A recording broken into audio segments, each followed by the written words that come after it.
首先呢是有我们的颈椎，然后呢接下来是我们的胸椎，然后接下来是腰椎。我是一楠，我是华华。我们今天呢新单元人体小常识的单元，很开心的邀请华华，我们要来开箱他的脊椎，因为脊椎不老了，好不好？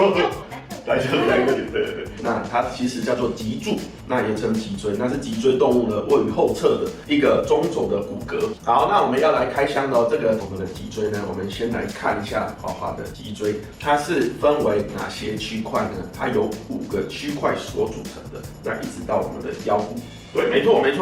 那好吧，头发可能要整理一下。首先呢是由我们的颈椎，然后呢接下来是我们的胸椎，然后接下来是腰椎，这些是骶骨和尾椎所组成的。那这一种脊椎呢，我们有4大的运动方向。第一个呢是我们的前屈，4大运动方向。然后第二个呢是我们的后倾，对，然后接下来呢是我们的左右弯曲。好，接下来是我们的旋转。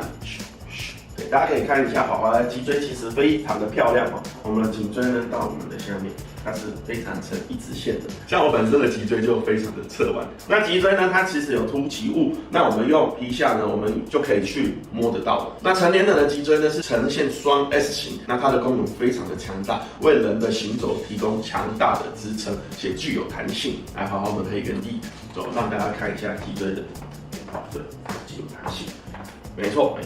好，那最后呢，我们来让大家看一下如何在家简单的检测自己的脊椎有没有侧弯。来，华华，请向前倾斜45度。